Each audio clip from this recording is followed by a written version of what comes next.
জুলাই অভ্যুত্থান পরবর্তী পথপরিক্রমার প্রথম মাইল ফলক হওয়া উচিত জুলাই গণহত্যার বিচার। আমরা ইতিমধ্যেই দেখেছি এই বিচার শুরু হয়েছে। সব অপরাধীরা এখনও ধরা পড়েনি, তাদের গ্রেপ্তার করতে হবে এবং জুলাই হত্যাকাণ্ডের বিচার যথাযথভাবে সম্পন্ন করতে হবে। এই বিচার যদি যথাযথভাবে সম্পন্ন না হয় তবে ভবিষ্যতে স্বৈরতান্ত্রিক মন মানসিকতার পুনরুত্থান হওয়ার উৎসাহ পাবে।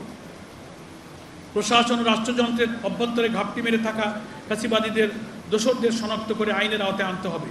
জুলাই অভ্যুত্থানে আহত ও পঙ্গু হওয়া জুলাই যোদ্ধাদের চিকিৎসা এবং তাদের পুনর্বাসন করার ব্যবস্থা করতে হবে। সেই সাথে অভ্যুত্থানের শহীদদের পরিবারকে যথাযথ ক্ষতিপূরণ ও পুনর্বাসন করতে হবে। জুলাই গণ অভ্যুত্থানের অর্জনকে স্থায়ী, টেকসই এবং আরও সামনে এগিয়ে নিতে হলে এবং আওয়ামী সরকারের মতো ফ্যাসিস্ট শাসনের উদ্ভব যাতে না হতে পারে সেজন্য প্রথমেই প্রয়োজন মৌলিক রাষ্ট্রীয় সংস্কার। এজন্য প্রয়োজন দেশের রাজনৈতিক দলসমূহের বৃহত্তর ঐক্যমত গড়ে তোলা। জুলাই সনদ ও ঘোষণা দ্রুত বাস্তবায়ন করতে হবে।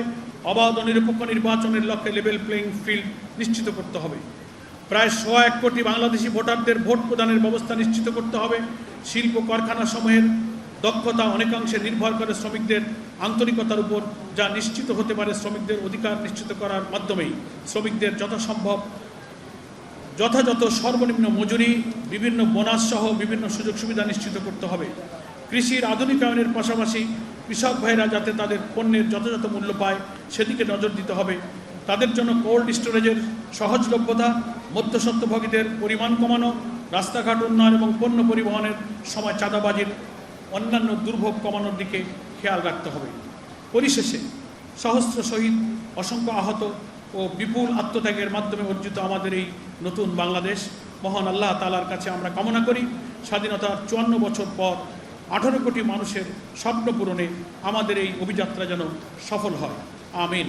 আল্লাহ আমাদের সহায় হন।